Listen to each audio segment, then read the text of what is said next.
Community garden weekly visit. And looks like we got us a monster fennel. Look at that. We're going to take that today. All those seeds I spread in here where it's bare, I don't see anything coming up. And the slugs are still in here,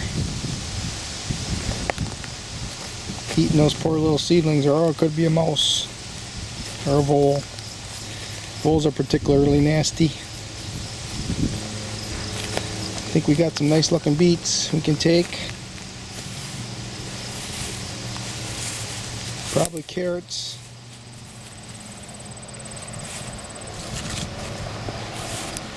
Black viper root is coming really nice. Should take a couple leaves for salad. All these new plants in here, those are mustard seed that I planted.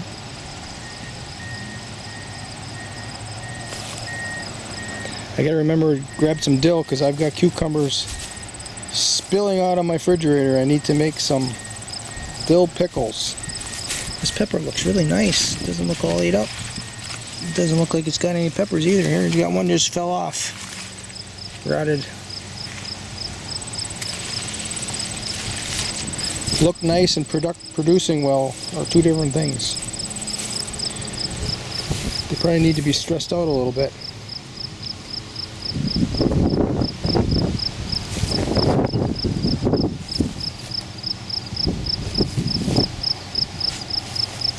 Not many weeds I have to pull.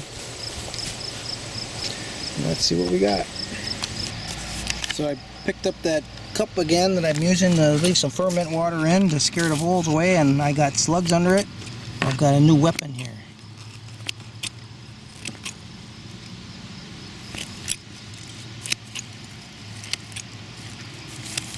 Unbelievable amount of slugs in the community garden here.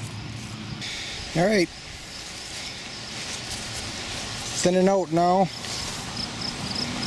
I've got it watered with my ferment concoction. You see the soil's wet there. I only saw one bean plant, so I bet voles are coming in here and eating. This is the one bean plant. And I planted probably 20 seeds. Oh, here's another little one.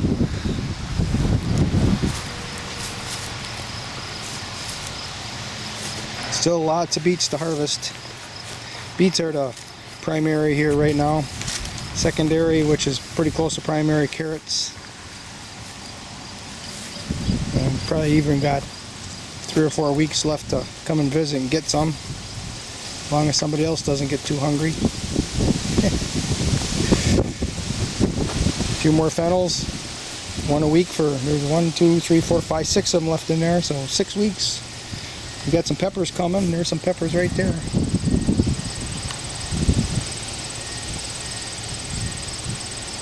And here's the harvest for today. I've got something new. That's parsnips. I'm thinning them out. Whenever there's 2 or 3 growing really close together, I pull out the largest one. So that gives me 2 things. One is it gives me decent enough of a taste, and that's a really nice 2 parsnips there. I mean, they're not even probably 20% of what they can get to, but diversity in my diet. And then those younger ones, the smaller ones, it takes longer for them to get larger, so I'll have a late harvest on those. There's a diversity of diet and a timing issue here. And look at that fennel. What a fennel. Holy cow. Nice, nice, nice fennel. More big beets. I got 2 little ones too that pulled out. Well, this one was actually contorted next to another one. So I just pulled it out of there, and this one just came out on its own. I was pulling other stuff. That's just a dandy. And then look at the nice carrots. Look at that. Very nice. And this one is weird. Oh, here's dill. This is dill right here. Look at this one. It grew out of this cage, and I could tell it was a bigger one because of the top. So I pulled it out. I thought that I could pull it out of the cage, but it's right in with the cage. Look at the fingers on it.